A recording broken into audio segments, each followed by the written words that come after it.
Boa noite, camaradas. Boa noite, camaradas que estão chegando. Quem puder ir divulgando essa live no Instagram, convidando outros camaradas. Quem está entrando, vocês me ouvem bem? Aguardando o camarada do Por entrar.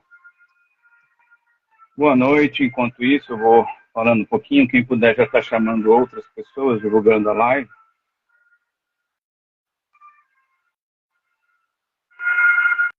É um assunto que para nós marxistas revolucionários é muito caro. O brutal assassinato de Leon Trotsky, a sua história, a sua atuação política, as tarefas que nos foi deixado, legado. Vamos tentar falar sobre tudo isso hoje com o camarada Erson de Fora. Agora sim. Só virar a câmera. Só virar a câmera.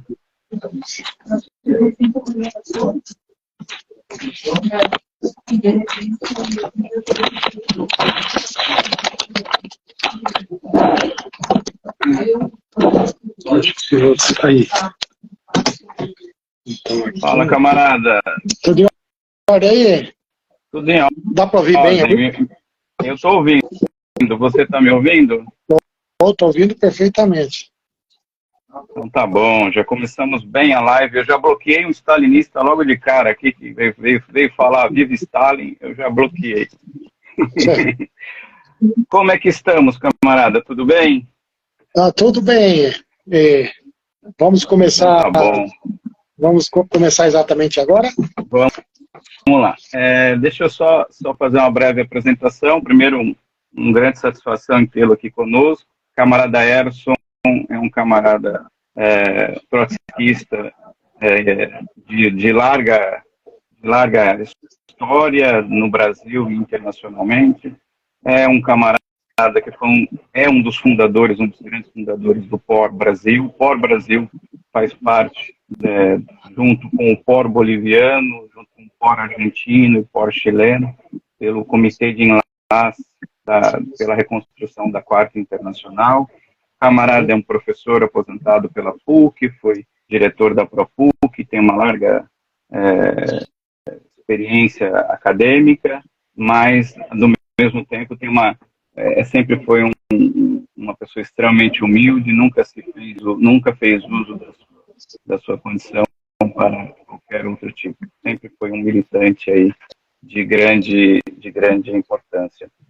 Feita essa breve apresentação, nosso tema é bem amplo, temos bastante assuntos para tratar.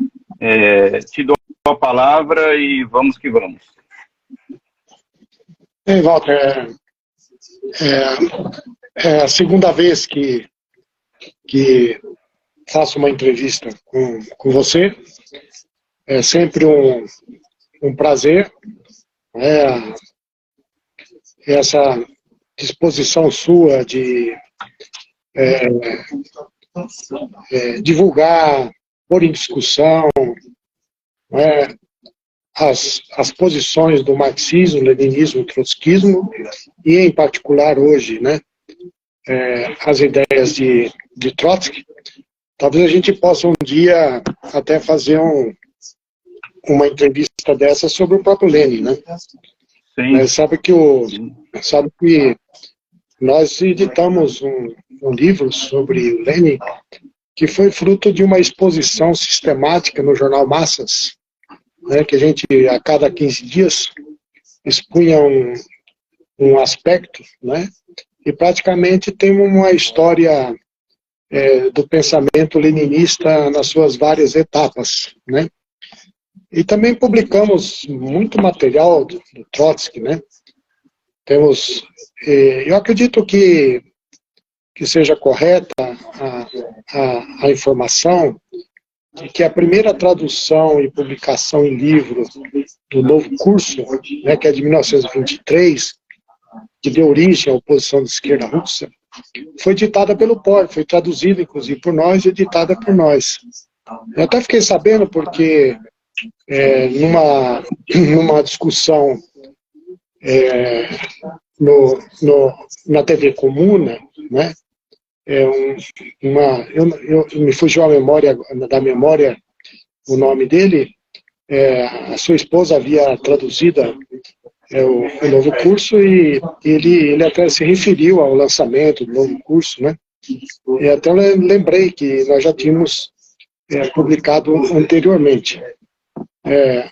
O POR se esforça muito em assimilar o passado, porque muitos aspectos do presente hoje não se explica se não se entende o passado, né? Eu até participei, acho que você assistiu também, né? Foi no dia 23, agora, na quarta-feira passada, houve uma atividade do segundo encontro, né, internacional de Leon Trotsky, né, promovida pelo Comitê Mário Pedrosa, né, e eu participei de uma das mesas, e eu me referia que o que nós deveríamos discutir naquele momento ali, onde existiam várias tendências, ou várias correntes que se reivindicam do trotskismo, que é justamente a questão da crise de direção. Não é?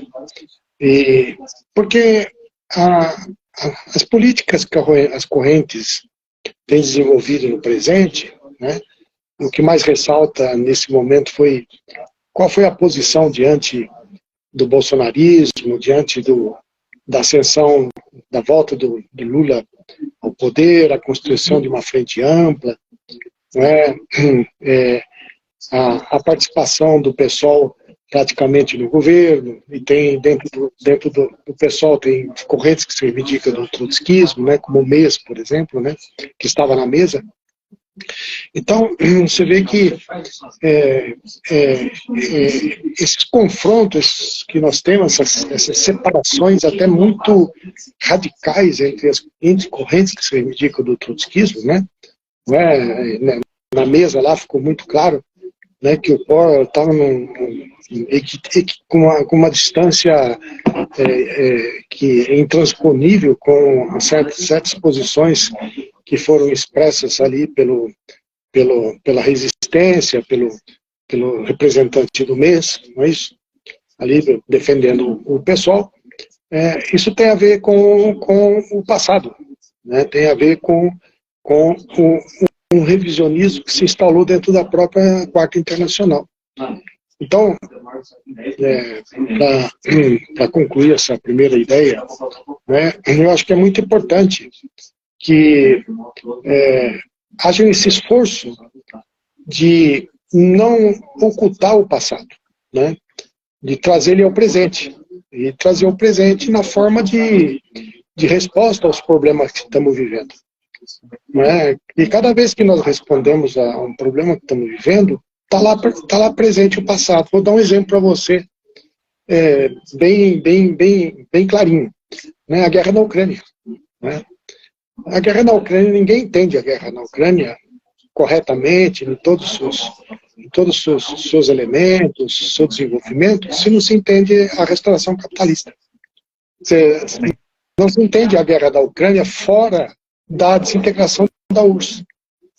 Né? Não se entende a Ucrânia fora das inúmeras ex-repúblicas soviéticas que voltaram ao capitalismo e servem às pressões do imperialismo e servem também a continuidade de opressão nacional exercida pelo Estado russo, restauracionista. Então, esse é um problema que, se você não trouxer todas as formulações da oposição de esquerda, de Trotsky, né, se não tiver um entendimento em que ponto chegou, ou melhor, que significado tem a quebra da União Soviética, não se entende a questão da guerra na Ucrânia. E veja que em torno da guerra da Ucrânia tem posições díspares, de correntes que se reivindicam do trotskismo. Está aí o exemplo. Porque que quando se tem uma data como essa, do assassinato de Trotsky, é isso que nós nos referimos, né? Na data do dia 20, né?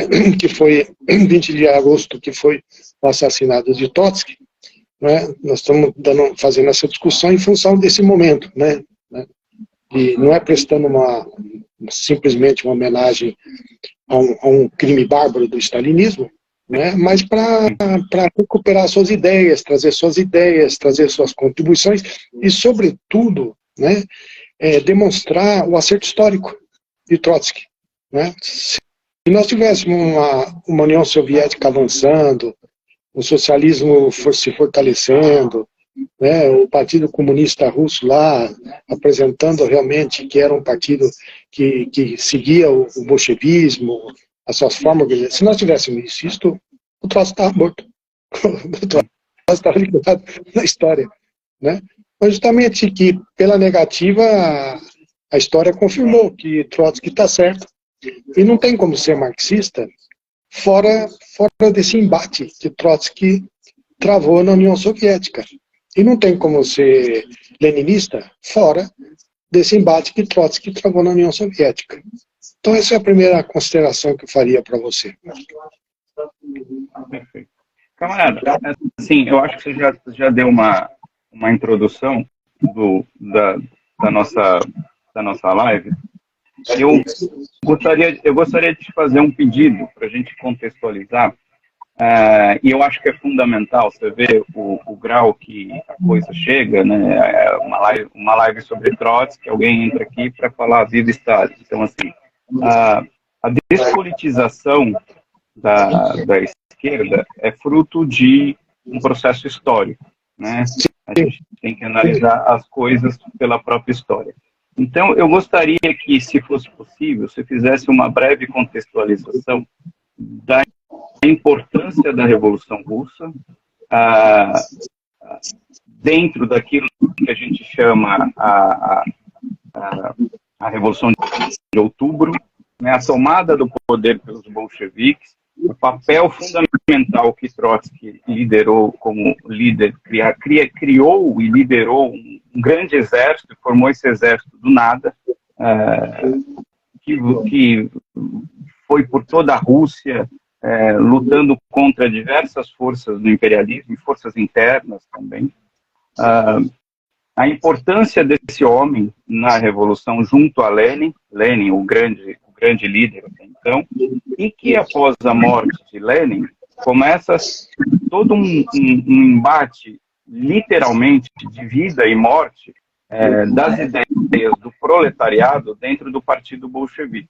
É claro que o poder termidor acabou assumindo, né, o stalinismo se coloca como força, né, e daí então, né, nós temos a destituição, né, de Trotsky é exilado, Trotsky é perseguido, seus filhos sofrem grandes dores, inclusive morte, né? Trotsky depois ganha abrigo, por último, no México, que é onde ele vai ficar até a sua morte. E eu acho que, como linha central, apontar as diferenças brutais, e que eu acho que isso é a grande linha que até hoje percorremos, não para depois a gente falar sobre os trotskismos, né? Da diferença brutal que existe entre o stalinismo e o trotskismo, porque muitos ainda hoje, né, vem fazendo um desserviço de tentar recuperar a imagem desse déspota, dessa figura pusilânime chamado Joseph Stalin, e há uma grande diferenciação, né? Até tem agora, há pouco, não tão pouco, Domenico Losurdo fez uma biografia tentando restabelecer a imagem de Stalin, né? E os stalinistas cometem uma coisa que é muito diferente na história, né? Que é a falsificação da história. Então, eu queria que o camarada... porque isso é fundamental para entendermos hoje a crise de direção que a humanidade padece. E depois a gente vai chegar até a Quarta Internacional, até o programa de transição, e aí o desmembramento dos trotskismos e a sua pulverização após a morte de Trotsky. Então, se você puder fazer só essa linha do tempo e essa diferenciação brutal que existe entre o stalinismo, que os stalinistas chamam de marxismo-leninismo, através de uma falsificação, que de leninismo não tem nada, e do marxismo, leninismo, trotskismo. Sim, a questão é bem ampla, né? Como você mesmo acabou expondo vários aspectos, né? Aí me pareceu, assim, talvez 3 questões dentro da sua pergunta, 3 aspectos, vamos chamar assim. A primeira é a profunda despolitização e o desconhecimento da história da Revolução Russa, né, inclusive depois da própria história da decomposição stalinista do partido bolchevique, né, que levou à restauração na Rússia, da destruição da URSS. Né? Então, há muito desconhecimento sobre esse aspecto, né? E é um desconhecimento, quando eu falo, não porque não escreveram livros sobre o assunto. Né? Tem muita coisa escrita sobre o assunto. O desconhecimento que eu falo é do ponto de vista da militância, né? Do ponto de vista de como construir um partido, né? E combatendo uma força política que é uma força de arrancar da classe operária sua própria história. Né? É como se a classe operária não tivesse essa história, como se a Revolução Russa não fosse produto da Revolução Proletária, como se a criação do partido bolchevique não fosse criação da classe operária. Né?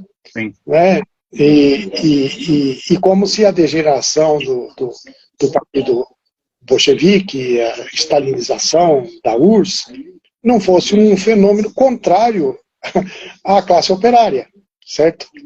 Então, a burguesia, ela trabalha com todos os seus meios para arrancar da classe operária a sua própria história. Né? O Partido Revolucionário é o único que pode não só conservar a sua história, como desenvolver, né? Desenvolver através da luta de classes, né? Novos aspectos da história da classe operária. Então, a Revolução Russa, ela tem um lugar na história que é a confirmação das teses de Marx e Engels, né? De que o capitalismo era um sistema, né, que não era eterno. Né? É um sistema que daria lugar a uma sociedade mais evoluída, que seria uma sociedade sem classe, uma sociedade comunista. Não é? A ideia de que a sociedade de classe é a única possível e que o capitalismo seria a sociedade de classe mais perfeita, seria mais possível, não é? Isso daí foi derrubada por Marx. E a Revolução Russa confirmou, né, a possibilidade da classe operária chegar no poder, expropriar a burguesia, dar um primeiro passo na transformação da propriedade privada e produção em propriedade social, né, e fazendo isso através da estatização de todos os meios, né, e impor uma economia planificada, né, um monopólio do comércio exterior, que se passava na Rússia. Né? São conquistas históricas da Revolução Russa, cuja linha geral, e isso me parece que é um ponto dos mais importantes, é que com a Revolução Russa se iniciou a transição do capitalismo ao socialismo. Né? Essa tentativa de iniciar essa transição foi anterior, com a Comuna de Paris. Mas a classe operária não estava preparada. E nem a primeira internacional da época de Marx, criada por Marx e Engels, estava ainda preparada dado ainda que o capitalismo não tinha esgotado suas possibilidades, que vai aparecer na época imperialista. Então, a Revolução Russa é uma revolução da época do capitalismo imperialista, não é? Que é a última etapa do capitalismo. Não tem como o capitalismo desenvolver as forças produtivas mais, a não ser através de guerras, criando situações de barbárie constante. Então, a Revolução Russa, né, ela tem essa grandeza na história de iniciar um processo de transição do capitalismo ao socialismo. E essa ideia é uma ideia muito importante, né, porque é com essa ideia que nós vamos entender o significado da restauração capitalista. Quer dizer, nós vamos entender o significado histórico de derrubar a URSS, do stalinismo, né, ser como diz Trotsky, um órgão do imperialismo no Estado operário, né, e de derrubar a URSS. Então essa é uma ideia que nós temos que lutar a ferro e a fogo, porque a burguesia faz de tudo para eliminar, né, da história da classe operária, essa grande conquista. Concluindo essa ideia, né, essa transição iniciada do capitalismo ao socialismo, né, não é um processo imediato, mecânico. Isso vai ser uma luta histórica não se sabe de quanto tempo, mas essa e nós vivemos, o capitalismo vive na época da transição do capitalismo ao socialismo, né? Então esta é uma ideia. A segunda ideia que me parece dentro da sua pergunta, né, é a própria revolução, a mecânica da Revolução Russa. Porque a Revolução Russa vai ocorrer justamente no país mais atrasado da Europa. Não é? Uma Europa convulsionada pela Primeira Guerra Mundial, não é isso? Uma luta intestina pela divisão das fronteiras nacionais, das ocupações de nação sobre nação. Não é? Então essa imersão, né, da revolução num país como a Rússia, né, ela trouxe problemas históricos de grande magnitude, como, por exemplo, a autodeterminação das nações oprimidas. Esse problema da autodeterminação das nações oprimidas, né, a burguesia nunca pode equacionar, não pode resolver. Não é? Porque um sistema de opressão sempre vai existir nação oprimida nação. Não é? Enquanto que a conquista da autodeterminação real pela revolução e formação da URSS demonstrou que essa tarefa, tipo de tarefa democrática, ela vai ser realizada pela luta pelo socialismo, pela classe operária, e nenhuma outra classe é possível. Então, esta foi uma grande conquista, mas num país de economia extremamente atrasada e arrasada pela guerra. Né? A Rússia saiu em escombro, tanto da Primeira Guerra quanto da Guerra Civil, que vai se desenvolver em 1918. Não é? Ali. Então você vai ver que a tese do leninismo, do marxismo, é de que a Revolução Russa, para desenvolver o socialismo, necessitava da revolução em outros países, que é a ideia da revolução internacional. Né? Querer imaginar que a Rússia poderia desenvolver as forças produtivas socialistas, né, isolada do restante do capitalismo, essa é uma tese completamente absurda. Né? E querer ainda de que desenvolva as forças produtivas socialistas, partindo de um país de economia tão atrasada, que dependia, inclusive, de fazer acordos para ver se aprendia os avanços tecnológicos do capitalismo, assimilar avanços tecnológicos do capitalismo para poder aplicar na própria indústria sovietizada. Veja, teve que acontecer isso na Rússia, não é isso? Né? Então, teve que aplicar uma política como a NEP, que era uma política contraditória com a tarefa de construir o socialismo, não é isso? Porque ela fortalecia certas forças de mercado, não é? Por exemplo, admitir que o capitalismo de Estado seria um progresso, no caso da Rússia, seria um progresso. Não é? Diferente, por exemplo, das pequenas propriedades, etc., que eram um fator de restauração capitalista. Veja que quantos problemas extraordinários, né, a Revolução Russa trouxe. Né, e isso não podia ser equacionado por Marx e por Engels, né, porque só uma revolução é que traz os problemas de como construir, né, as forças produtivas socialistas. Então, essa é uma segunda questão de grande importância. Dessa questão deriva a terceira, que você falou.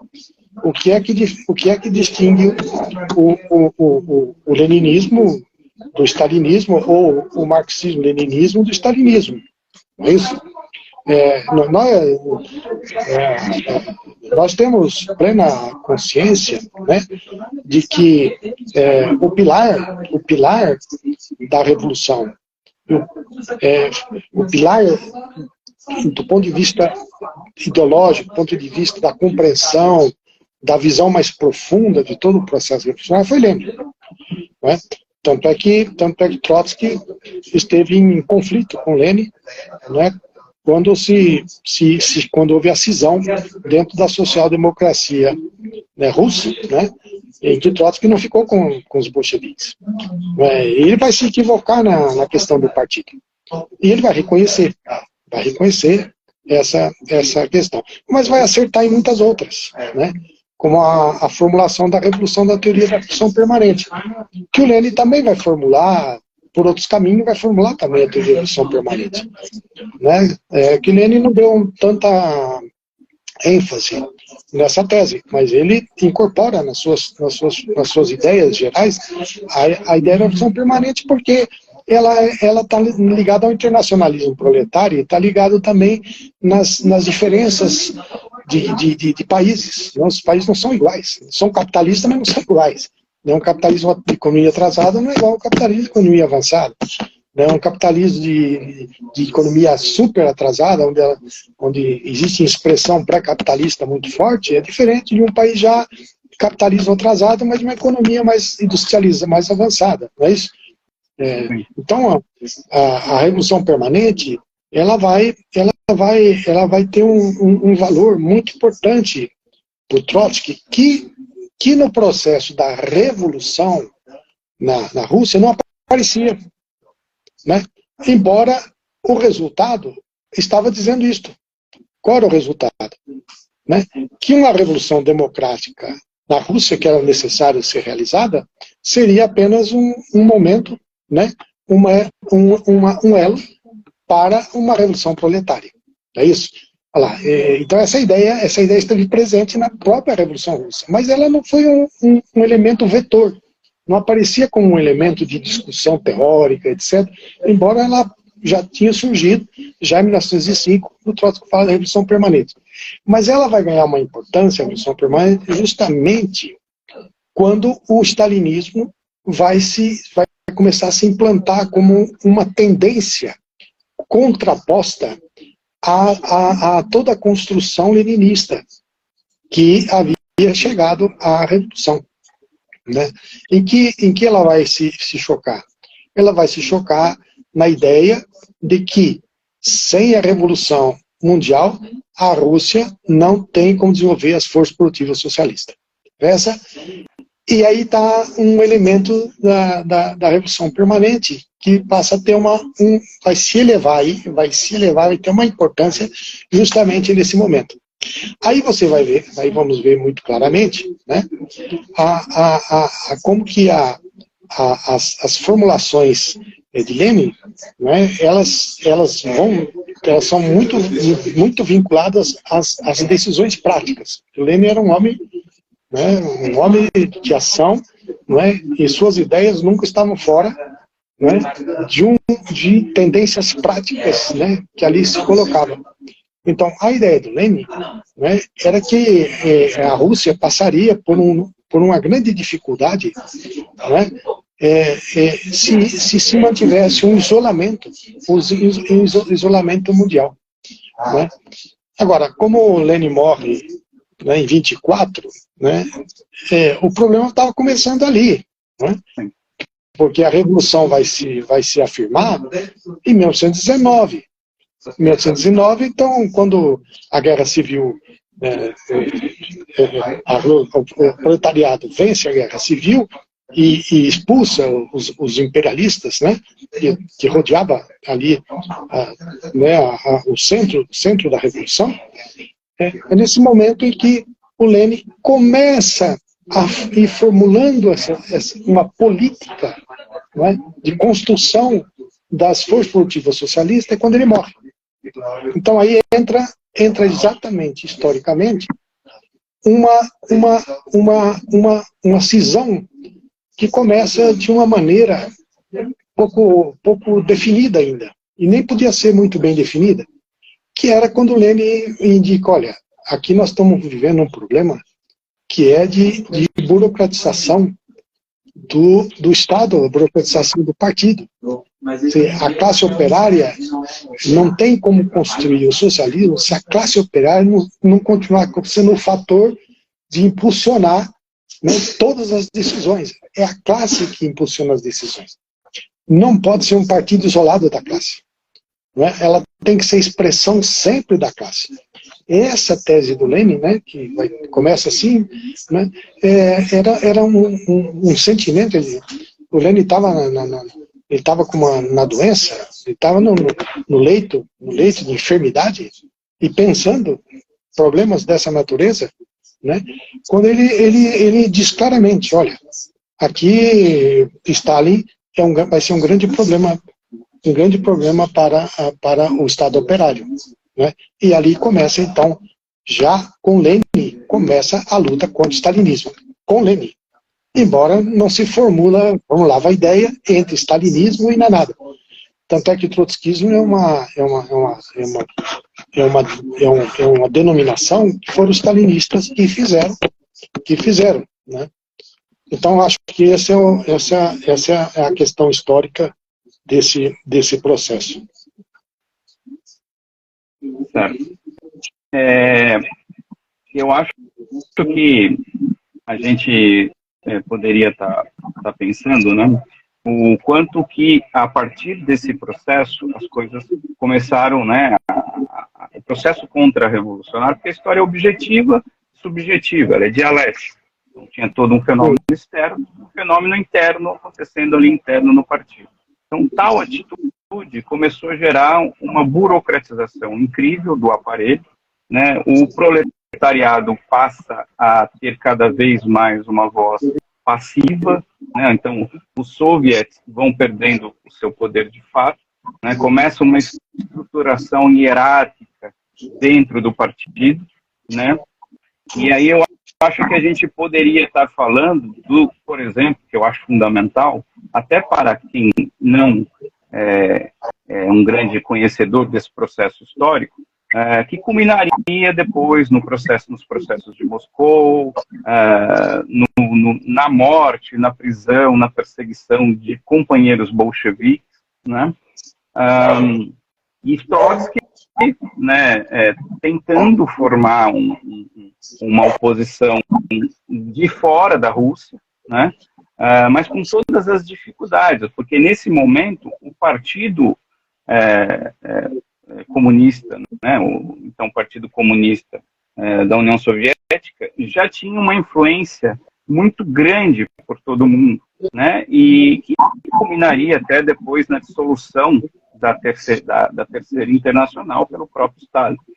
E Trotsky travando essa luta hercúlea, mas com poucas armas, né? Então o stalinismo estava armado de toda a estrutura do poder operário, que se desenvolvia mesmo com todas essas dificuldades, o poder operário se desenvolvia, que era um reflexo da planificação da economia, né? E mesmo assim Trotsky consegue fazer uma distinção entre o que é o poder termidor, o que é o poder da burocracia, e o que é o poder, o Estado operário, que Trotsky vai nesse brilhante livro, que é né, em defesa do marxismo, que ele vai fazer um debate com os camaradas americanos, né, do Partido Operário Americano, Partido Socialista Americano, e se tinha um debate como definir a União Soviética, né, que é um erro que até hoje se tem, né, por uma má formação do stalinismo. E Trotsky vai dizer, não, embora haja uma burocracia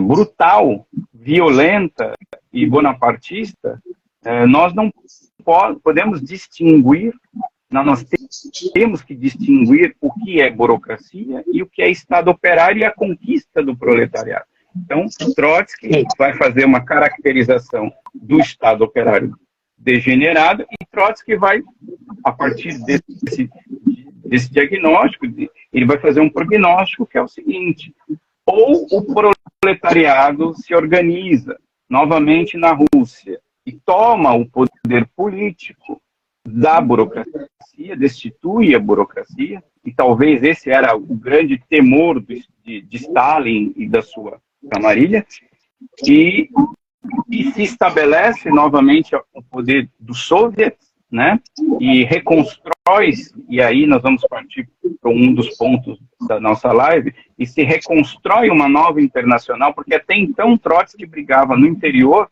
para que a terceira internacional fosse retirada das mãos do stalinismo através da Revolução. Quando o Trotsky vê que não é mais possível isso, ele vai dizer, não, precisamos reconstruir a quarta internacional.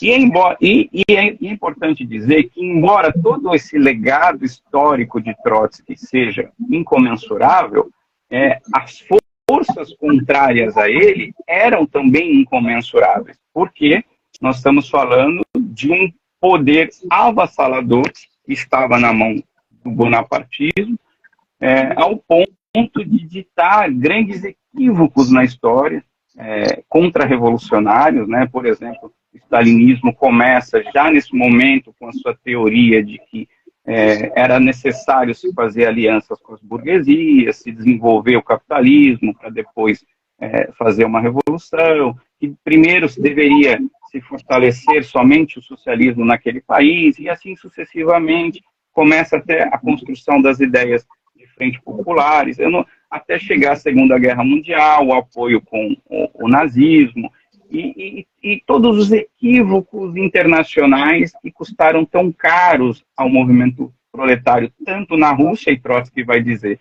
se não for, se a classe, se o proletariado não vencer o poder bonapartista, a Revolução Russa, e ele em nenhum momento acreditava nisso, porque ele era uma pessoa que analisava, mas dentro de uma perspectiva que até então ele não era um profeta, ele não tinha como saber o que acontecia, mas ele já dava indícios que dizia o seguinte: caso isso não seja feito, vai ser uma tragédia, porque o Estado operário vai ser reestruturado pelo capitalismo, vai ser destruído pelo capitalismo.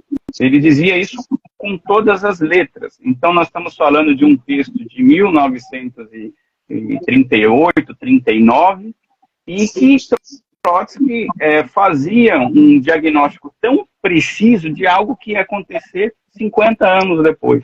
Se confirmaria que Trotsky estava correto na sua análise. Então, eu acho importante a gente fazer essa distinção entre que o stalinismo, na verdade, é uma força de contra-revolução do próprio imperialismo na subjetividade do Estado operário, mas que implica numa objetividade tão grande que os PCs, né, por todo o mundo, os PCs passaram a ser um satélite dessa política contra-revolucionária, mesmo muitas vezes com um discurso revolucionário, e cometeram grandes equívocos que vêm se perpetuando até hoje, e que muitos desses equívocos, posteriormente, foram incorporados pelo próprio trotskismo. Setores do trotskismo, que nós não poderíamos considerar trotskistas, mas que incorporaram teses do próprio stalinismo. Por exemplo, a questão das frentes populares e coisas do gênero. Então, esse marcador é fundamental nesse momento tão complexo da história que nós vivemos, né? E eu acho fundamental, porque aí a gente já entra, e aí eu passo a bola a ti, nos processos de Moscou, queria que você, se pudesse, versasse um pouco sobre eles, e já na perspectiva da construção da Quarta Internacional, que Trotsky vê que a Terceira Internacional estava liquidada do ponto de vista político, e o grande documento da Quarta Internacional, talvez seja o grande último documento que Trotsky nos legou, que foi o programa de transição, né? E o quanto esse programa ele é basilar para que nós pensemos, né, tudo o que nós podemos pensar sobre a política proletária daí em diante. Essa sua consideração, né, ela nos permite a inclusive responder um problema da atualidade, não é? A assimilação da análise do materialismo histórico, desenvolvido pelo materialismo histórico de Trotsky, não é? Que justamente ele não conseguiria dar essas respostas nas condições tão difíceis, não é? De recuo da revolução e das revoluções, porque havia muitas derrotas das revoluções, né? Não é? Que começa inclusive em 27 com a Revolução Chinesa, que ele vai fazer toda uma crítica ao stalinismo aí, não é? Essa explicação do fenômeno do stalinismo é uma explicação que obrigava o Trotsky, que obrigava a oposição de esquerda e depois a Quarta Internacional, a ser a maior defensor da União das Repúblicas Socialistas Soviéticas, a URSS. Quem de fato defendeu a URSS, até o último momento, foi Trotsky. E a oposição de esquerda, e na oposição de esquerda houve toda uma decisão, uma discussão muito, muito dura sobre a caracterização da URSS. Não é? Por isso que, quando o Trotsky diz que era importante ter clareza que a URSS sofria degeneração, mas ainda conservava as conquistas da Revolução, não é? A base socialista da Revolução, conservada, ela tinha que ser defendida incondicionalmente contra qualquer ofensiva do imperialismo, qualquer posição do imperialismo. Ora, essa posição, ela era de um lado, completamente oposta àqueles que achavam que a Rússia já era capitalista, era completamente oposta à posição do stalinismo, que considerava a possibilidade do socialismo só país, né? E se opunha totalmente ao cerco que o imperialismo exercia sobre a URSS. Então você vê a importância. Você vê a importância o núcleo dessa ideia, desta formulação, né? E não é por acaso que o POR, né, na nossa corrente, e o Comitê de Lacy, né, se prende muito na explicação da guerra da Ucrânia ao problema da desintegração da URSS. Essa guerra tem uma particularidade em relação às outras. Ela tem traços semelhantes. É uma guerra no quadro do imperialismo, decomposição do capitalismo, é uma guerra que você tem lá a questão da opressão nacional, né? Você tem esses interesses capitalistas ali todo presentes, né? Mas ela tem uma particularidade que é uma expressão da restauração capitalista. Tá vendo? Isto de onde vem? Vem exatamente de toda a formulação que o Trotsky realizou nessa luta contra a degeneração stalinista do Estado operário, não é? E como você disse, né, ele fazia a previsão, e essa previsão ele faz não só em 38, que está muito claramente no programa de transição. Ele vai fazer essa previsão desde quando ele já estava na Rússia, quando ele estava ainda na luta. Quer dizer, esse era o perigo. E não é por acaso que o embate contra o stalinismo começa na questão do partido. O novo curso é uma discussão sobre o problema do partido, é o lugar do partido num Estado operário. Quer dizer, o partido não pode se confundir com o Estado operário, ele é dirigente, não pode confundir com o Estado operário e não pode se submeter a uma burocracia e nem pode alimentar uma burocracia de Estado. O partido bolchevique tinha o dever, exercendo a ditadura do proletariado, de ser um instrumento de fato da classe operária. E não de uma burocracia para dirigir o Estado. Porque o Estado, enquanto tiver Estado, vai ter burocracia. É inimaginável o Estado. Não é? Só quando o Estado se extinguir, segundo a teoria marxista, o Estado vai se extinguir porque o Estado é um instrumento de opressão de classe. Então ele vai se extinguir. No comunismo ele vai ser extinto. Mas enquanto isso, vai existir burocracia. Então você vai ver que essa luta no interior do partido bolchevique, quando ainda havia possibilidade, né, ele já assinalava que se o partido continuasse degenerando, ele levaria à queda, a uma possível restauração. Então, a tese da restauração, ela não com essa classe, ele vai desenvolvendo depois as classes, conforme vai tendo as etapas da burocratização, a perseguição, depois nós vamos falar dos processos de Moscou, que você falou, que é um momento muito importante, né? Essas etapas, elas iam evidenciando, né, essa contradição, né, que de um lado a contradição de que estava colocada uma revolução política, né, e a revolução política não pode se confundir com a revolução social, justamente porque não coloca a expropriação da burguesia, porque ainda não tinha relações de propriedade privada para ser expropriado, não é isso? Então era uma revolução política, e a revolução política era o que era? Uma reforma soviética, de recuperação soviética, né? Então essa, por exemplo, é uma etapa do pensamento do Trotsky, né, que vem acompanhada sempre da tese de que se não derrubarmos essa burocracia, ela vai levar à restauração. Depois, quando ele vai ser expulso, depois de 29, você vai encontrar os textos 29, 30, né? No período de 30 a 31, tem textos incríveis, onde ali tem a previsão muito clara. E veja a dificuldade, porque Trotsky não poderia acentuar muito essa previsão, né?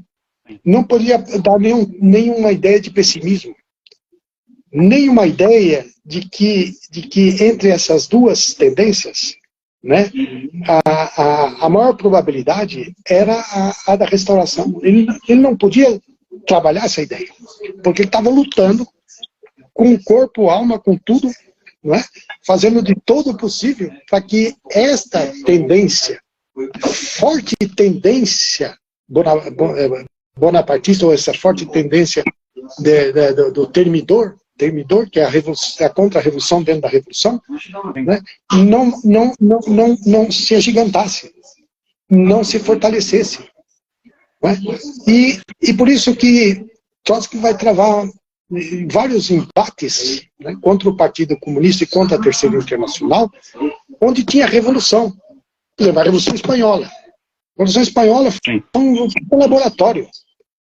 Se a Revolução Espanhola vence o proletariado, vence a Revolução Espanhola, muda a correlação de força da Quarta Internacional com a Terceira Internacional stalinizada.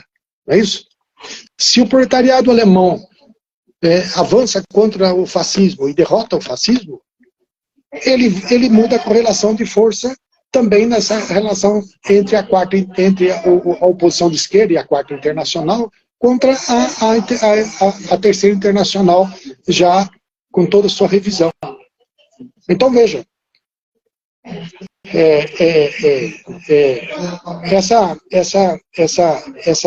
essa formulação dele, né, é de uma importância enorme para a atualidade, para defender a URSS.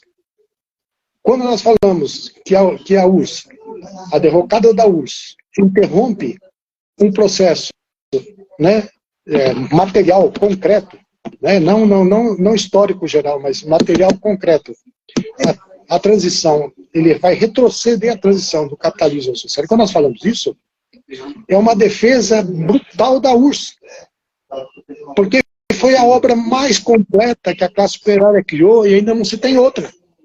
Provavelmente, revoluções no futuro vão criar, eu imagino uma Europa unificada, Estados Unidos socialista da Europa, por exemplo, né? Que a maior probabilidade é um Estados Unidos socialista da Europa, provavelmente, que seria a trincheira mais avançada para derrubar o capitalismo. Né? Então, eu acho que tem muita importância esta formulação. Ora, o stalinismo, ele viu no trotskismo um perigo. Né? O perigo, embora Trotsky tivesse sido expulso, né, com a oposição de esquerda bastante golpeada, né, embora Trotsky tenha tentado fazer uma frente, uma unidade, né, com Kamelev, né, procurando fazer um tipo de uma unidade da oposição unificada, chamada oposição unificada, né, se viu que não havia a velha direção do partido bolchevique, ela começou a ser liquidada politicamente primeiro. Porque Zinoviev, Kamenev, Bukharin, né, Radek, toda essa gente, né, já havia submetido ao stalinismo. Então você vê que essa derrota da direção, a vitória do stalinismo dentro do Comitê Central do Partido Bolchevique, né, levava, né, a um enfraquecimento extraordinário de uma oposição que nascia, né, sendo acusada pelo stalinismo, acusava, e tinha todos os instrumentos para acusar o Trotsky, né, acusava de ele ser um contra-revolucionário. Então, você vê que essa luta que se dava no campo das ideias, no campo das formulações, dos campos ainda organizativos, ele ia concluir na forma da violência, de uma violência que é típica de uma ditadura bonapartista ou uma ditadura burocrática. Né? Porque a violência da ditadura do proletariado é uma violência de classe, contra outra classe. Né? Essa violência da ditadura da burocracia é uma violência contra os próprios revolucionários. E essa violência é uma expressão de outra classe, não da proletária. Olha lá. Por isso que vai se chegar a essa monumental fraude, né, que foram os processos de Moscou de 36 a 37. Esse processo de Moscou, inclusive o filho do Trotsky, Leon Sedov, escreveu um folheto sobre o processo de Moscou. E lá tem uma passagem que ele fala assim, ele fala, olha, esse processo aqui está sendo dirigido para assassinar Leon Trotsky. Está escritinho, todas as letras. Esse processo não ia parar ali. Ia haver uma perseguição no mundo inteiro, e o Trotsky estava confinado, um homem confinado, preso ali, não podia sair para lugar nenhum, né? Cercado ali de uns seguranças, e o stalinismo vai furar um cerco para assassinar Trotsky nessas condições. Então, se vê que é um assassinato na história, né, que estava expressando um prognóstico. Esse assassinato não estava expressando a força que o trotskismo já tinha e que já tinha a Quarta Internacional. Não estava. Porque eles sabiam muito bem avaliar a força, né, das sessões da Quarta Internacional, que eram muito fracas, né, as sessões. Não tinha penetração no proletariado. Mas a força das ideias, como estavam corretas as ideias, historicamente corretas as ideias, né, isso que justificava o assassinato de Trotsky. Né, se for compreender bem esse uso. Porque os processos de Moscou, ele vai extinguir a velha direção justamente para não permitir que a oposição que se formaria ali era uma oposição que pudesse potenciar internamente. Então havia que liquidar mesmo os velhos. Né? Mas Trotsky não confiava em Kamenev e Zinoviev, porque sabia da posição centrista deles, né, e da colaboração que eles tiveram na origem da criação do stalinismo. Eles são responsáveis pela criação do stalinismo. Então você vê a importância da previsão. Quando o Trotsky fala, olha, se não tiver revolução, vai ter a queda da União Soviética. E o Stalin sabia que essa previsão do Trotsky era certa. Eles sabiam perfeitamente que eles estavam levando ao fim da União Soviética. Me parece que essa é uma ideia da história aí do assassinato de Trotsky que tem um valor, né, que estamos discutindo aqui, um valor importante, e que todas essas correntes trotskistas não se importam mais com nada disso. Né? Você pode ver que essas correntes já não se dedicam a formular a sua política presente assentada nessa rica experiência e trágica. Rica e trágica experiência. Não sei se eu respondi Eu sim. Se não, você me pergunta. Eu acho que avançamos para alguns pontos novos e fundamentais. Eu acho que aí, a partir de então, você está me ouvindo? Eu não falei sobre a quarta porque eu queria ficar mais assim, mas... Sim. Fundação da quarta. Aí eu acho que a gente já pode entrar, né? Porque, assim, na verdade, a oposição de esquerda, né? Ela foi uma tentativa de luta política. Você está me ouvindo ou não? Estou ouvindo. Ah, tá. Estou ouvindo.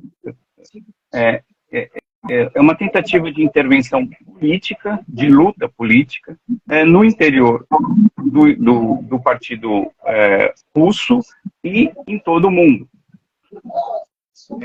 Trotsky, para isso, resgata todos os documentos da história do proletariado, inclusive os 4 primeiros congressos da Terceira Internacional, e Trotsky passa a produzir incessantemente. Você falou uma coisa que é absolutamente necessária que se diga. Trotsky produz, esse período que ele está no exílio, e ele se exilou em diversos países, ele foi expulso de alguns, ou, enfim, chegou ao ponto de... muitas vezes, nós aceitamos você aqui, mas você não pode ter atividade política, né? E Trotsky foi escrevendo e se correspondendo com todos os militantes históricos do partido e internacionalmente. Trotsky produziu uma biografia ampla sobre Stalin, né? Mostrando os erros brutais do stalinismo, ao mesmo tempo que Trotsky começa a resgatar o leninismo daquilo que tinha se perdido, e todo esse material, quando Trotsky diz, não é mais possível, o próprio Stalin, né, destruiu a Terceira Internacional, mas antes disso Trotsky já diz, não é mais possível, ali já não... Como Lenin disse, né, com a traição brutal do Partido Social Democrata Alemão, Lenin disse, a Segunda Internacional está liquidada, está morta. Então Trotsky faz mais ou menos a mesma coisa com a Terceira Internacional. E aí se aglutina forças para que se fundasse uma nova internacional. E aí eu queria que você falasse dessa importância histórica, né, porque não é só histórica, ela é atual, e da formulação do grande documento que a Quarta Internacional vai produzir, que é o Programa de Transição. Acho que nós podemos dividir esse percurso do Trotsky em três momentos, né? O primeiro momento foi da origem da oposição de esquerda, né? Onde se colocava a luta para vencer dentro do partido bolchevique a direção stalinista que vinha se configurando e vinha se formando. Essa foi uma etapa, né? Você vai ver que essa etapa aí vai até justamente nesse período de 27, porque 29 Trotsky vai ser expulso, tá certo? Aí vai ser expulso do Comitê Central, etc. Quando ele é expulso do Comitê Central, ele então já não tem mais como travar a luta interna dentro do partido, ele tem uma segunda fase, que é a segunda fase onde ele considera que a Terceira Internacional ainda podia ser recuperada, né? E era possível ainda derrotar a fração stalinista, reivindicando-se como uma fração internacionalista. Porque o Trotsky se reivindica como uma fração revolucionária, não é? Surgida ali no interior do partido bolchevique. Então, essa é a segunda fase. A terceira fase é quando ele conclui que essa possibilidade de reverter o processo de stalinização da Terceira Internacional e do partido bolchevique já tinha concluído, né? E se ele insistisse nessa formulação do passado, ele que ia ser o traidor. Ele queria trair. E qual o acontecimento assim, de maior magnitude que obrigou ele a fazer essa mudança?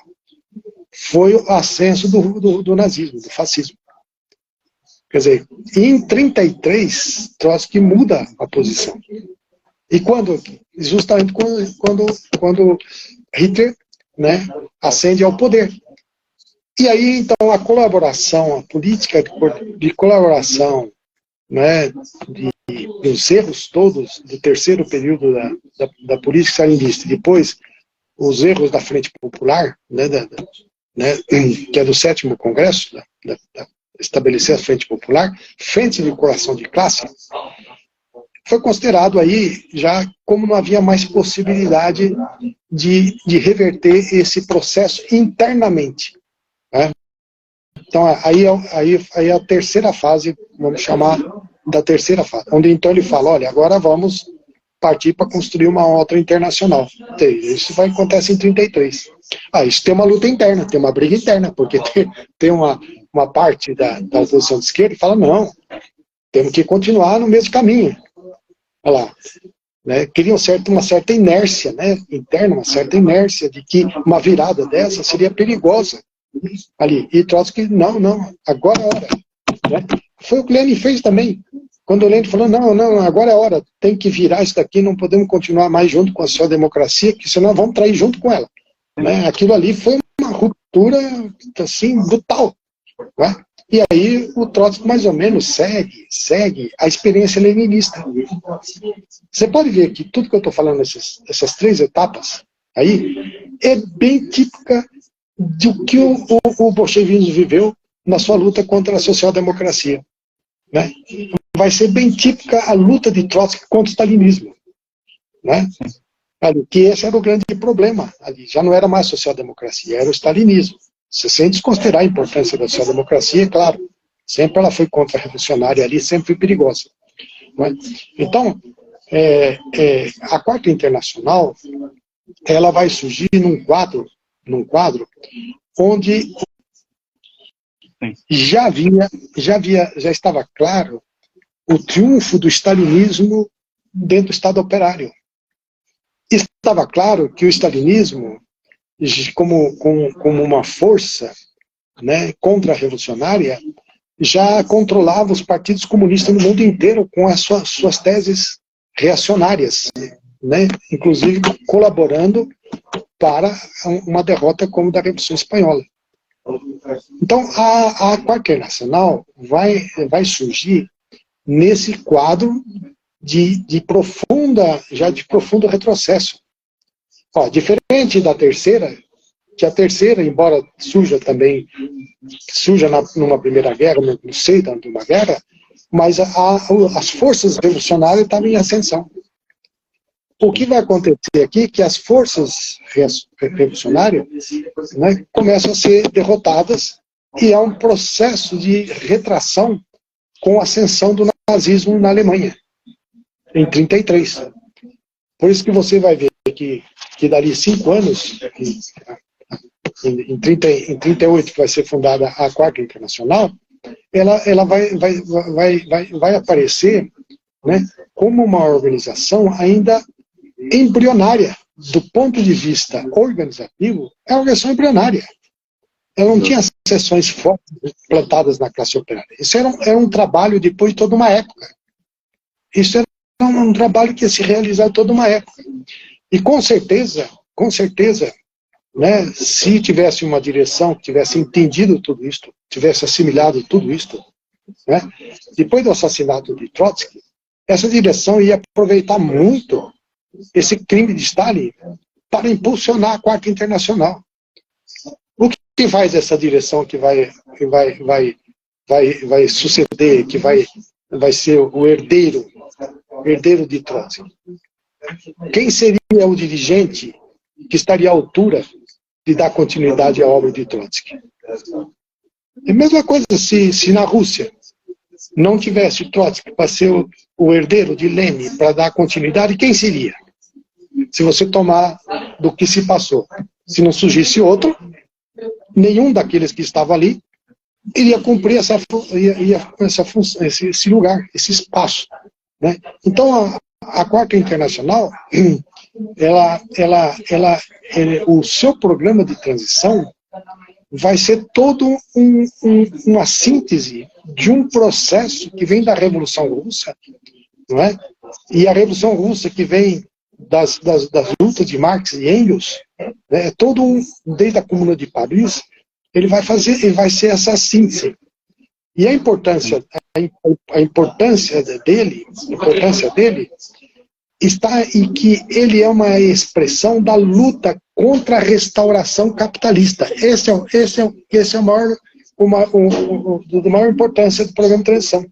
Porque se não fosse isso, o programa, os 4 primeiros congressos da Terceira Internacional, se não se degenerasse a terceira, né, os 4 primeiros congressos é riquíssimo.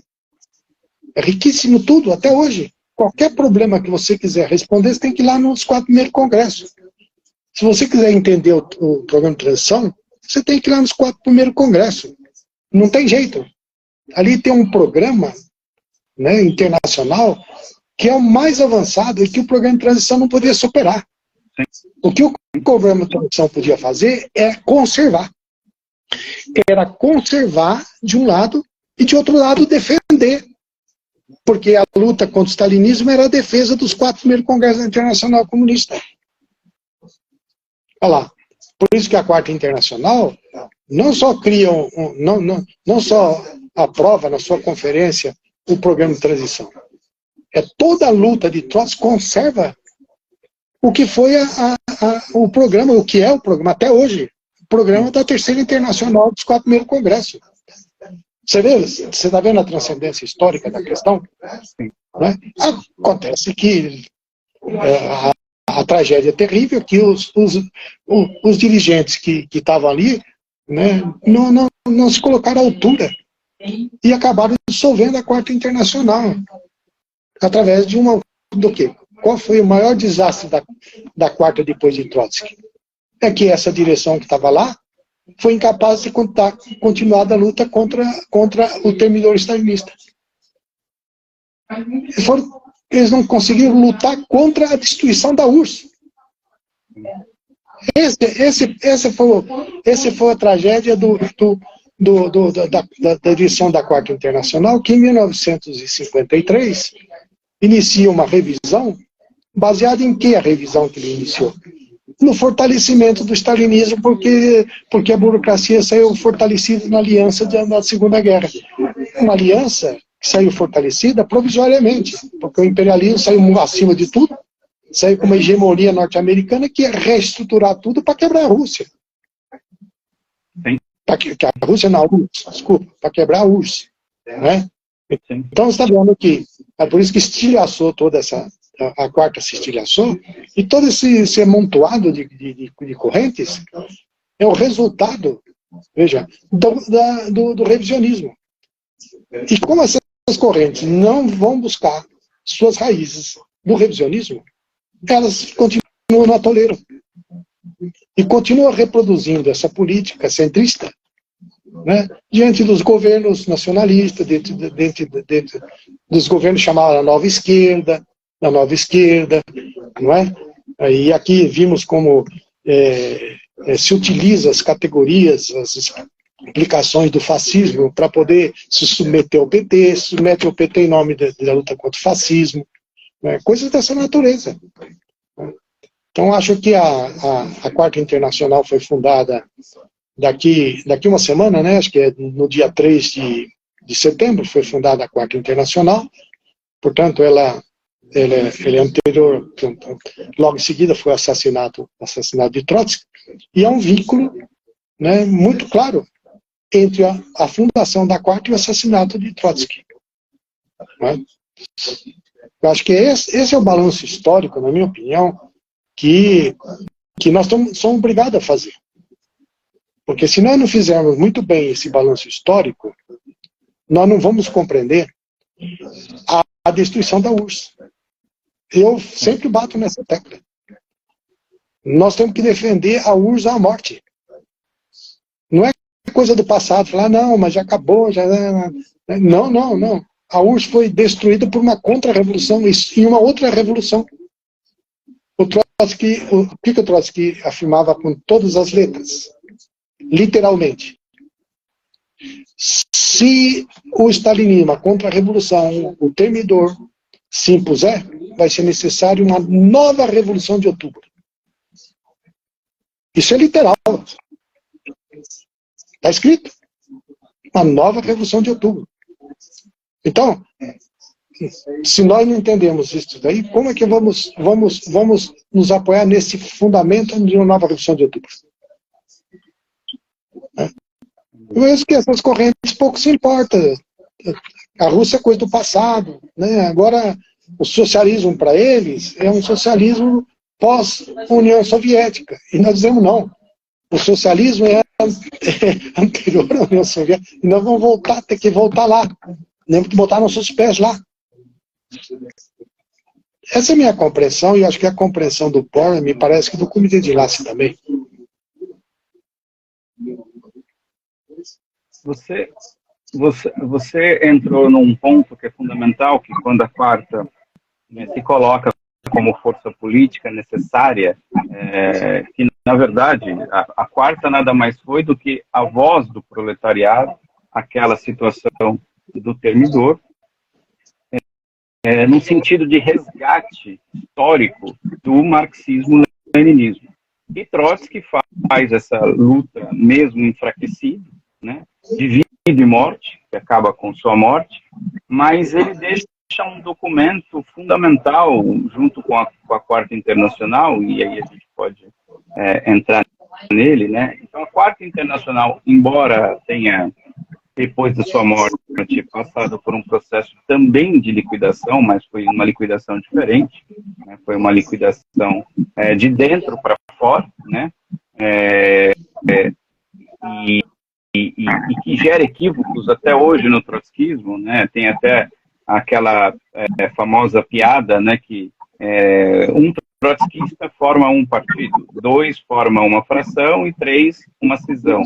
Na verdade, uma incompreensão que isso não é o trotskismo, isso é um processo de degeneração também contra-revolucionário dentro do trotskismo. O stalinismo, quantas frações tem? Exatamente. Isso que eles falavam, era tudo estourou. Veja, estamos agora diante de uma fração, de uma briga. Exato. O Partido Comunista rachando. Olha o Partido Comunista Brasileiro, quantas frações saíram do Partido Comunista Brasileiro? Não, continua. E sequer uma autocrítica fizeram, né? Com relação a esse ponto que eu pego, é fundamental porque na época de Trotsky, pelo rigor revolucionário, pelas armas corretas, não que Trotsky fosse qualquer tipo de semideus, nem Lenin, nem nada assim, mas simplesmente entenderam, através da luta política, do amadurecimento das teses corretas, o processo do proletariado na história. E o processo revolucionário. Né? Fizeram um uso correto do marxismo e do materialismo dialético, vamos dizer assim. E aí Trotsky deixa esse documento histórico, que é o primeiro documento da Quarta Internacional, e vai dizer o seguinte, lá na sua introdução, que eu acho que isso é basilar para entendermos o agora. Né? E é importante a gente falar um pouquinho do programa de transição, já entrando na morte de Trotsky e o processo de liquidação ou de revisionismo, inicialmente, da Quarta Internacional. Trotsky vai dizer que o grande problema de toda a humanidade, o problema, estou parafraseando, não estou citando literalmente, mas ele vai dizer que o grande problema da humanidade é, na verdade, a crise de direção revolucionária. Isso é fundamental para a gente entender todo o depois, todo o antes, né, que começa com a morte de Lenin, e o depois, que se dá depois da sua morte. Né? É importante dizer que nesse período de luta hercúlea dos trotskistas, muitos foram fuzilados pelos stalinistas, inclusive na Revolução Espanhola. Né? Havia processos de justiçamento, que eles chamavam, de trotskistas por todo canto. Ou seja, ser trotskista hoje é uma coisa. Agora, você se dizer trotskista na época que Stalin perseguia, os seus partidos perseguiam, tinham política e tinham, não é verdade? Tinham a missão de assassinar fisicamente, né? Não as ideias, assassinar fisicamente trotskistas. Trotskistas foram fuzilados na Grécia, e usando a autoridade da Revolução para provocar, para ter os assassinatos. Sim. Inclusive se chamando, né, de leninistas. Né? Então, assim, eu acho que eu te deixo aí com esse emaranhado de ideias meio confusas, mas que tem um grande rigor aí na condução do que nós vamos falar agora. Sim. Essa questão da crise de direção, ela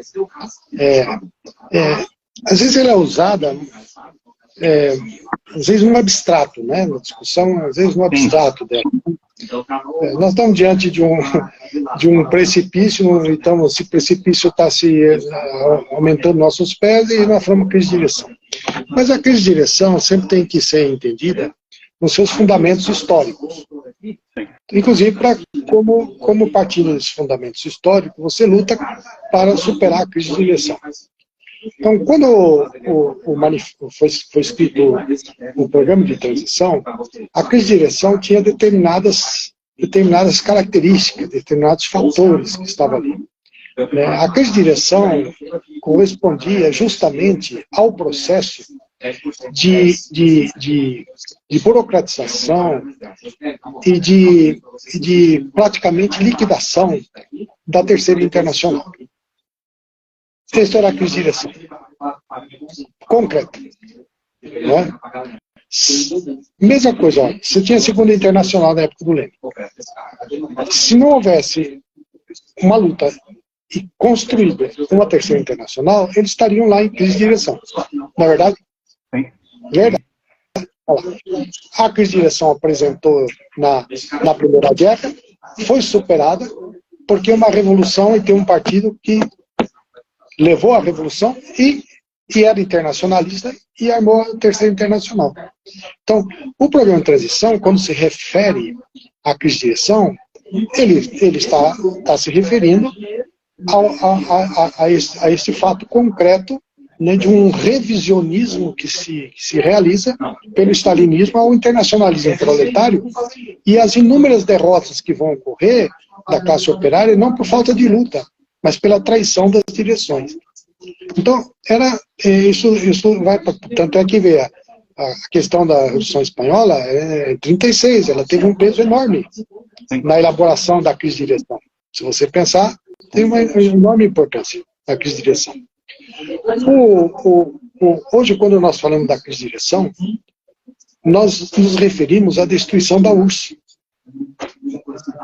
Olha lá, a crise de direção hoje foi ao ponto de que a restauração triunfou derrubando a URSS. Então, essa crise de direção que nós temos hoje é maior do que na época que o Trotsky falava.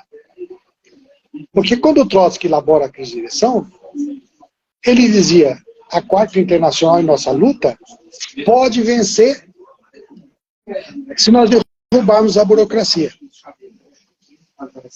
Como não houve possibilidade de triunfar a revolução política, a crise de direção se impôs. Foi o fator histórico determinante. Olha lá, se houvesse uma revolução política, o fator determinante não seria a crise de direção. Seria a reconstituição da direção. Do curso revolucionário, se ia retomar o curso revolucionário de 1917. É o que aconteceria. Como não aconteceu assim, a crise de direção foi essa. Qual a crise de direção que hoje tem a classe operária?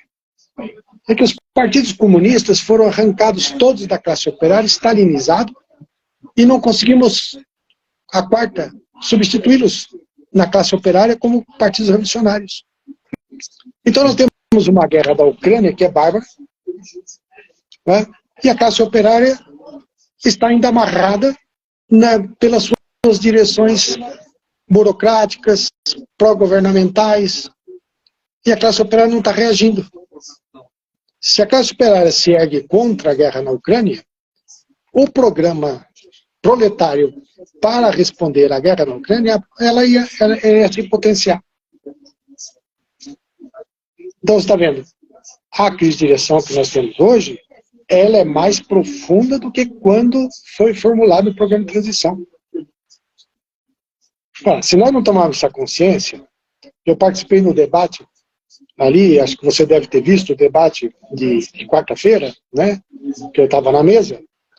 Então, aí eu vi lá um dos debatedores falava, mas os agrupamentos trotskistas, né, as correntes trotskistas, são sempre pequenas. Elas são pequenas, né? Enquanto que nós que estamos no PSOL, estamos fortalecendo, estamos crescendo, se desenvolvendo. Diz uma das falas, se não me engano foi do mês, se não me falha a memória, não quero ser injusto, mas me parece que foi do mês. Que tese é essa? Essa é a tese oportunista. Para justificar a sua subordinação a um partido, que é um pessoal que já capitulou diante do governo, um governo burguês do Lula, que já faz parte do governo, que vota posições do governo, né, para justificar, ele nos acusa de ser sectário, pequeno, etc. Por que o POR ainda embrionário tem 34 anos? Porque a crise de direção é tão profunda que o marxismo foi tirado da classe operária, arrancado da classe operária.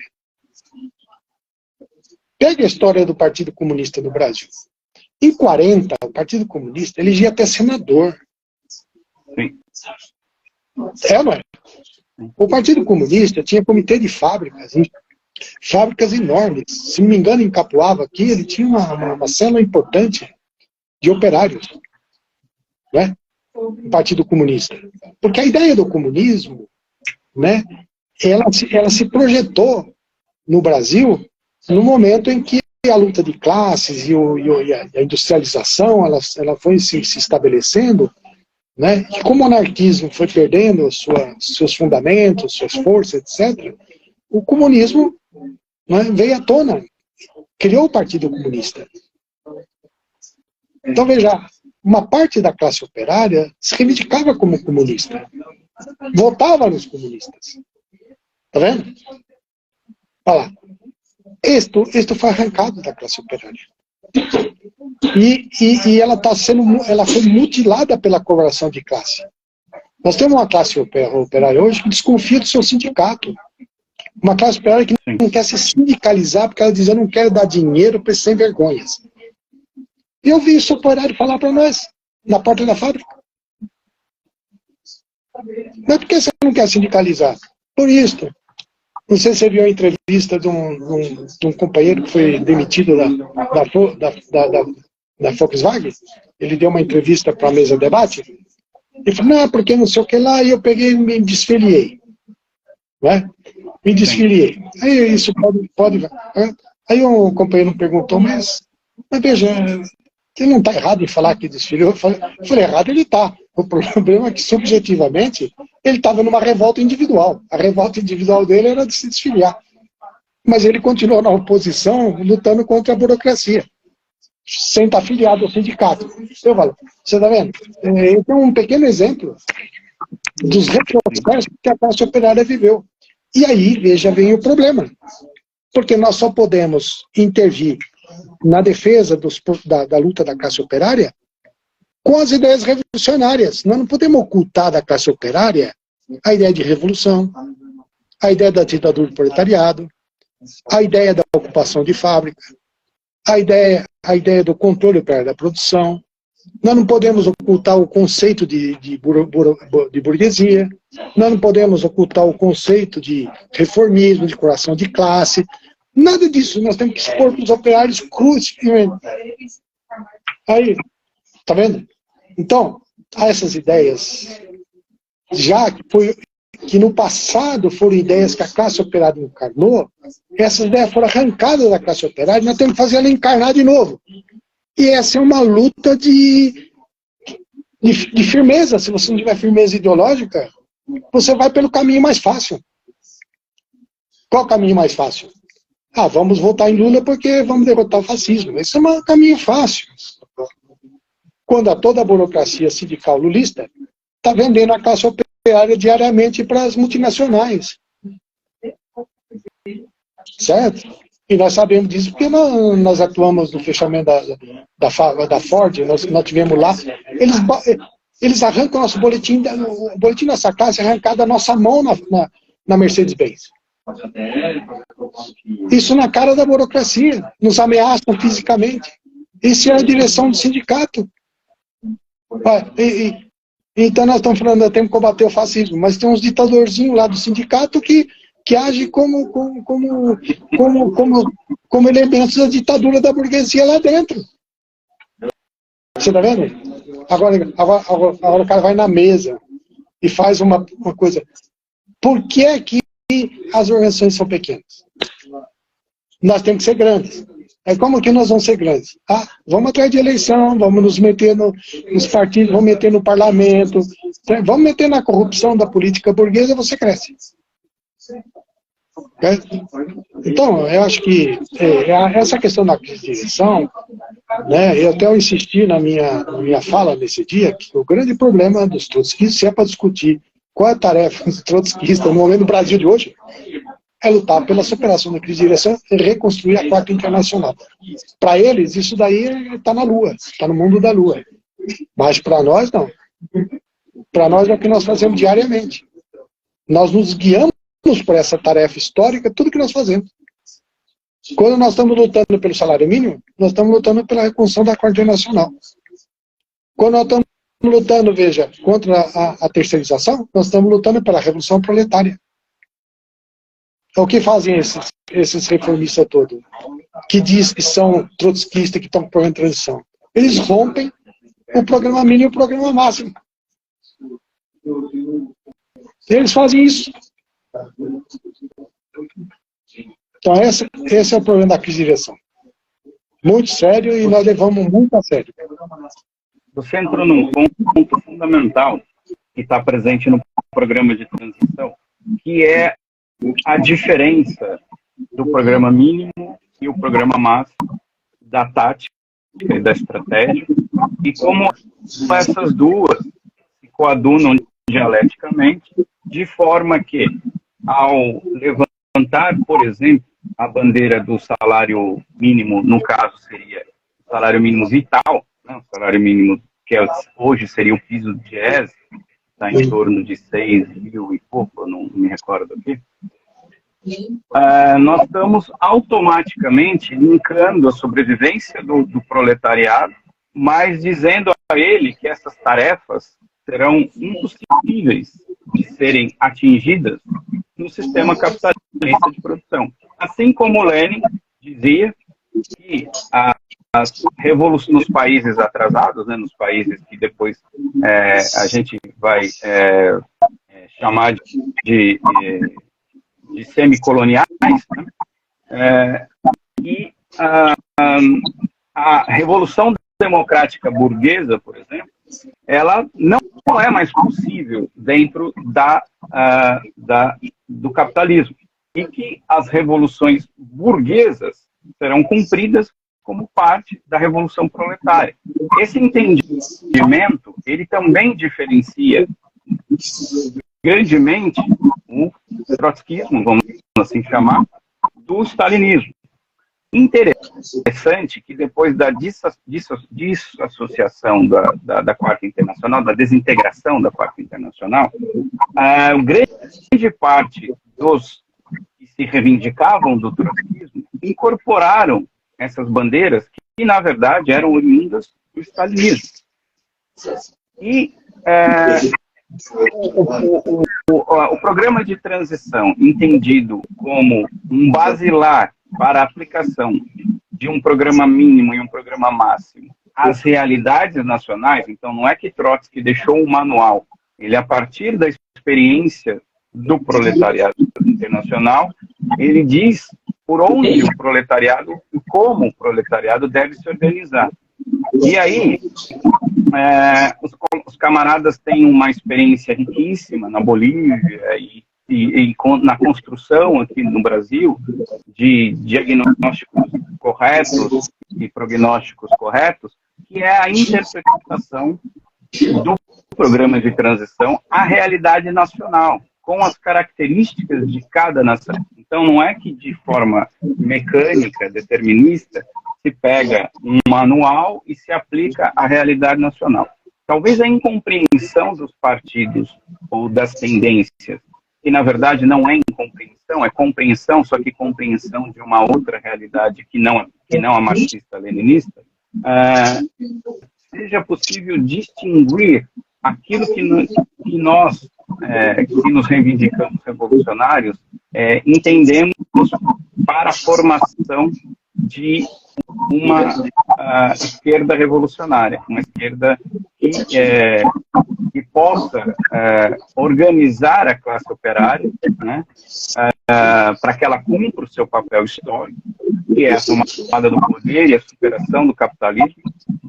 E aí a gente, a partir da aplicação do programa de transição, da revisão da Quarta Internacional e da degeneração revisionista da Quarta Internacional, a gente poderia falar um pouquinho de Pablo, de todas essas figuras, e também da experiência positiva da Bolívia, e como parte da construção do Partido Mundial da Revolução, que é a Quarta Internacional, e a aplicação disso às realidades nacionais. Veja, o programa de transição, ele é um método que é uma orientação geral. Sim. Né? Porque ele é formado por um método.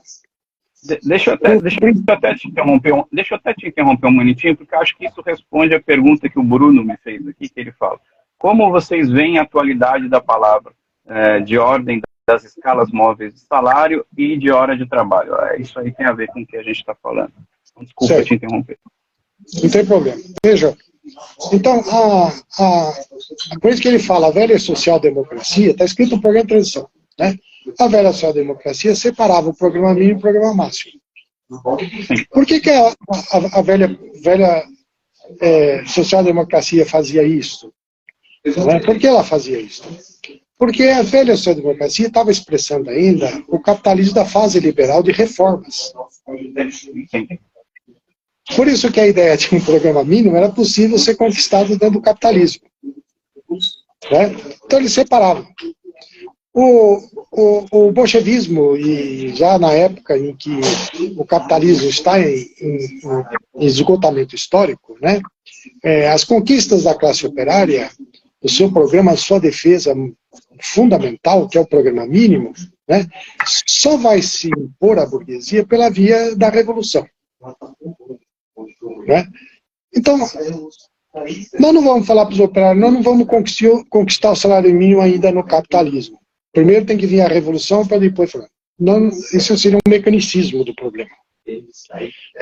O que nós falamos para os operários que o salário mínimo real defende a família, na escala móvel das horas de trabalho, né, a escala móvel de reajuste, né, só se conquista através dos métodos revolucionários da classe operária. E por meio dos métodos revolucionários da classe operária, a burguesia vai reagir contra e nós vamos ter que derrubar a burguesia. Então, aí está o método do que ele fala que é um vínculo, é uma ponte entre o programa mínimo e o programa máximo. Eis porque nós estamos obrigados a falar constantemente da estratégia, que é a luta pelo socialismo. Sim. Né? Então, essa é uma questão. A segunda questão é sobre as particularidades. Estudando bem o programa de transição, nós vamos ver assim, ó, programa de transição para os países de economia atrasada semicoloniais. Aplicação do programa de transição na Rússia, na URSS. Não tem lá a seção?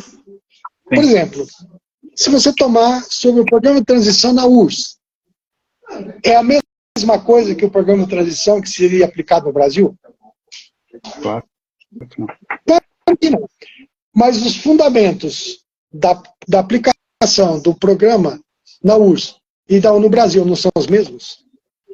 São os mesmos, tá certo? Então, nós nos baseamos nos fundamentos gerais do programa do marxismo, que são as leis da história que levam à Revolução Proletária. As leis da história que levam à Revolução Proletária. Isto em qualquer país, em qualquer lugar, nós nos baseamos nesses fundamentos gerais. Agora, as particularidades que tinha no programa de transição para a URSS, lá está escrito. Se nós não derrubarmos a burocracia, virá o capitalismo. Está escrito. Lá está escrito. Né?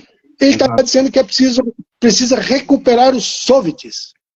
Olha, aquela parte do programa não se aplica no Brasil, não tinha soviet no Brasil, em lugar nenhum do mundo.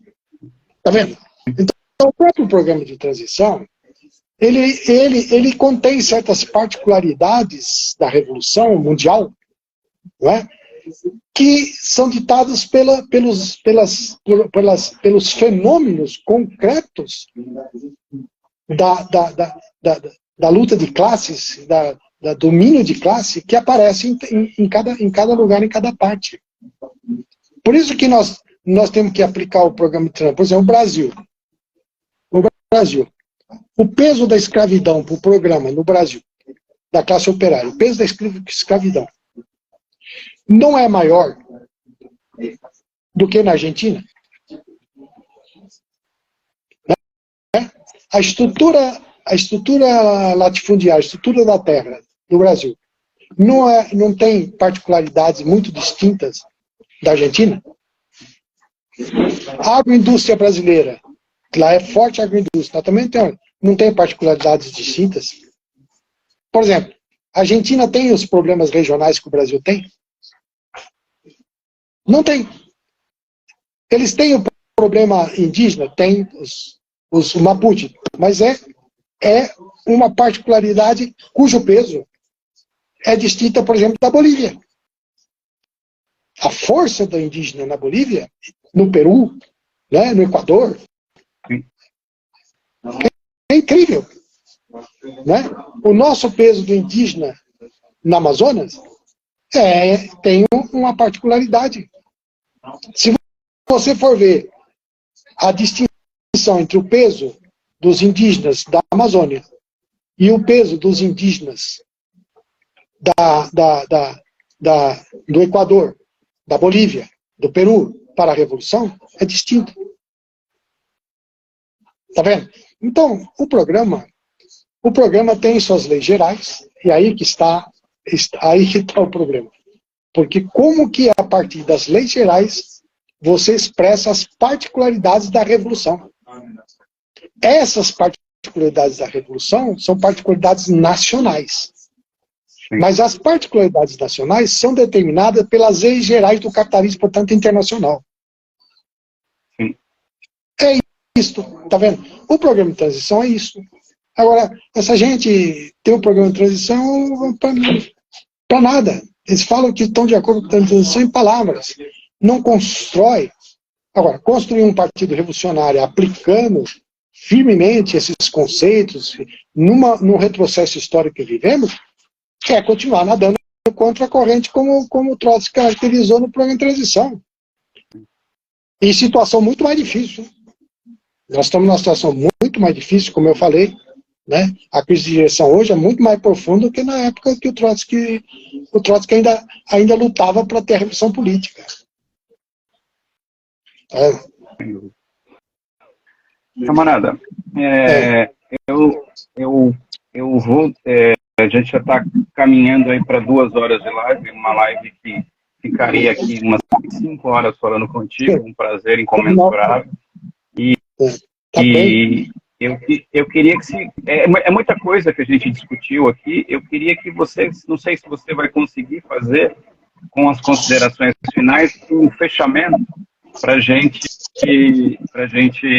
conseguir concluir aí toda essa dinâmica que em nenhum momento foi uma conversa acadêmica, historicista, mas ao contrário, foi explicar a história do movimento operário, como que ela participa de avanços e retrocessos, como que Trotsky foi fundamental, né, nesses 83 anos, que na verdade é esse tributo a esse grande camarada, e como que a gente pode traduzir isso para a realidade concreta que a gente falou aqui bastante. Então eu queria deixar você com as considerações finais e que você, não sei, boa sorte nisso, que você consiga fazer aí um fechamento de tudo que a gente falou aqui, que é muita coisa. Depois eu volto a agradecer aqui no fechamento da live. Só para encerrar essa entrevista, eu só queria que todos que estão nos ouvindo, que vão nos ouvir, refletissem sobre a importância de construir um partido revolucionário. E refletissem de que a construção do partido revolucionário não é no mar de rosas, é no mar de espinheiros. E aí que você testa os revolucionários, né? Aqueles que renunciam sua vida cômoda, né? Ou se às vezes não é cômoda, né? Se tende a acomodar. Então, eu acho que O nosso trabalho de construir o partido é a obra histórica de maior importância que nós temos na vida. É o que nós temos. Porque fora dela, fora desse trabalho revolucionário, o que tem é a barbárie. Nós vivemos em meio a uma barbárie incrível. Veja, diariamente, você vê esses assassinatos que a polícia fez aqui em São Paulo, não é?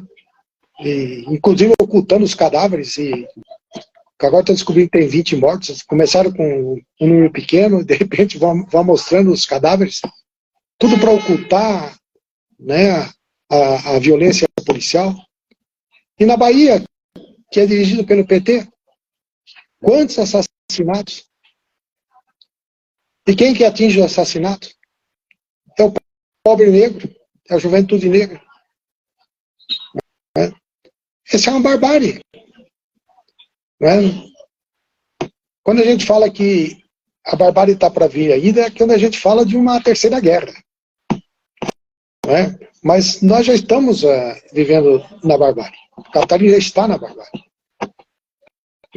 Então, se as forças revolucionárias do proletariado não se levantam, essa barbárie tende a avançar cada vez mais.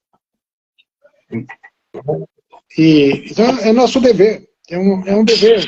É um dever estudar o marxismo, estudar as experiências, dedicar seu tempo a estudar as revoluções, as lições todas. Isso que nós estamos discutindo hoje é uma grande lição da história, uma lição prática da história.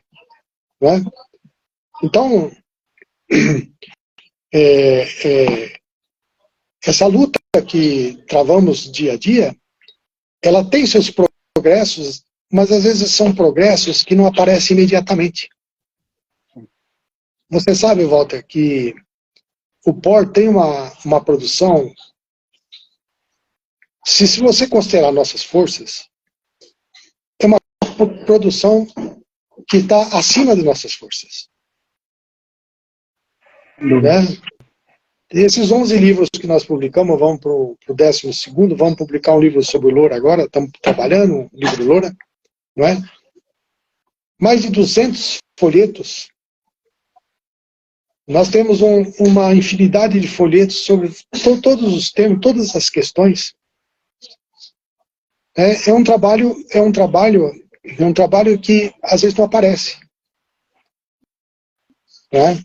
Porque ele não aparece porque as forças sociais ainda não elevaram esse trabalho. Mas as forças sociais vão levar esse trabalho à altura. Então, os marxistas não esperam comodamente, não se desesperam diante das dificuldades. Nós não nos desesperamos. Nós não nos desesperamos diante da crise de direção que está à nossa vista. O que nós fazemos é procurar assimilar o método materialismo histórico. Esse método é o método científico do marxismo. E agir de acordo com o método materialismo histórico. E você sabe que essa assimilação é uma assimilação coletiva. Não é um trabalho individual, nem meu, nem seu, não foi do Loura, não foi do Lenin, não foi... É um trabalho coletivo que é uma expressão dos instintos revolucionários da classe operária. Então, trabalhar firme na construir o partido é se vincular aos instintos revolucionários da classe operária. Trabalhar firmemente para construir o partido é se ligar às dores da classe operária. Trabalhar firmemente para construir o partido revolucionário é se ligar à fome da classe operária. É isto que dá sentido às ideias, isso que dá sentido, inclusive, uma discussão como essa de hoje. Então, agradeço aí a essa possibilidade de falar sobre a fundação da quarta, que vai se dar no dia 3 agora de setembro, e também o assassinato de Trotsky. Nós sempre nessas datas aproveitamos para aprender. Nós não aproveitamos para fazer confetes a um revolucionário. Porque ele não gostaria nada disso, ele nos jogaria pela janela fora. Né? Nós fazemos para aprender e para ensinar, para que os outros aprendam também e nós aprendemos. Por isso que nós sempre aproveitamos, pegamos, estudamos os textos, veja o que é que nós temos que aprender nesse momento, que nós não sabíamos, o que mais nós podemos aprender. Né? Como o marxismo já é uma conquista tão extraordinária, né, que o mundo científico do marxismo é um continente. É um verdadeiro continente.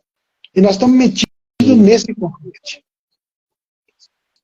E isso é que nos dá força, né, para continuar diante de todas essas adversidades. Então é isso que eu queria transmitir para concluir. Eu agradeço, assim, enormemente. Agradeço a todos que ficaram aqui nessas 2 horas de live, todos que vão ver depois. Peço aos camaradas que compartilhem essa live. A live não é uma lição de história, mas é uma lição de o que nós precisamos fazer, como que a história se aplica na realidade. A história é a realidade. Quem quiser, procure os camaradas do POR, que estão aqui, está aqui gravado. Iniciem debates com esses camaradas. Se acharem que o POR é um partido que discutam o programa do POR, e assim sucessivamente. Então tem aqui o Instagram do POR, tem o site do POR, tem os materiais do POR aí à disposição e gratuitamente, tanto do POR aqui, como do POR da Argentina, como do POR do Chile, como do POR da Bolívia. O POR da Bolívia tem muita coisa, sobretudo do Loura. O POR do Brasil tem um material riquíssimo para estudar o marxismo, para compreender o marxismo mais do que estudar. Eu agradeço enormemente. Eu vou deixar essa live salva no meu perfil e vou compartilhar a live com os camaradas. Erson, eu agradeço você imensamente pela sua humildade, pela sua colaboração conosco, e o que você precisar, o POR precisar de minha parte, pode estar sempre contando comigo. E agradeço, não tenho mais o que falar, agradeço e te desejo aí tudo de melhor, e estamos juntos aí nessa luta. Viva Leon Trotsky, viva o trotskismo, viva o marxismo, o leninismo, e viva a luta pela construção de uma humanidade comunista. Sigamos, camarada. Peço a você que me envie a gravação para eu distribuir para as pessoas. Será enviada. Obrigado, camarada. Tchau, camarada. Tchau, tchau.